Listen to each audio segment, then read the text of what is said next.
हाय hello सांग मैंने welcome back to my new fresh video. तो सकाल सकाल मुझे चलि रेलवे स्टेशन।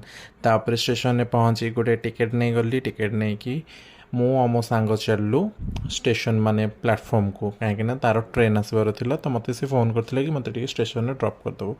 तो ये मुझे स्टेशन में ड्रॉप करदेली बाय बाय करके पलि आसली। गोटे सुंदर व्यू देखीदेली बढ़िया लगे। यहाँ कौ छक समस्ते जानते जब भुवनेश्वर बासिंदा निहाती कहे। तापर मु घर को आसली मोर मेथी सीड्स पानीटा जोटा ओवरनाइट सोक करे से पीली। तापर मु ब्रेकफास्ट नेली। ब्रेकफास्ट थी बुट आलू तरकारी बासी रुटी जोटा कि मस्त लगे। बुट आलू तरकारीटा बढ़िया बनी था। जेहेतु आज पूजा थी गणेश पूजा तो all of you happy Ganesh Chaturthi.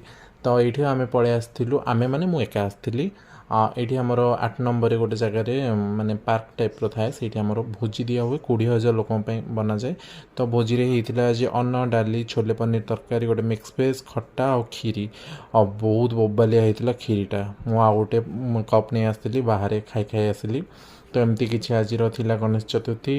तो ये गणेश जी को दर्शन करदेली मुँह फिटा हो नाला पचर पूजा पड़ता। तो मुझे घर को रिटर्न करके पलि आसली कहीं वर्षा बहुत जोर उठे। तो बाय बाय।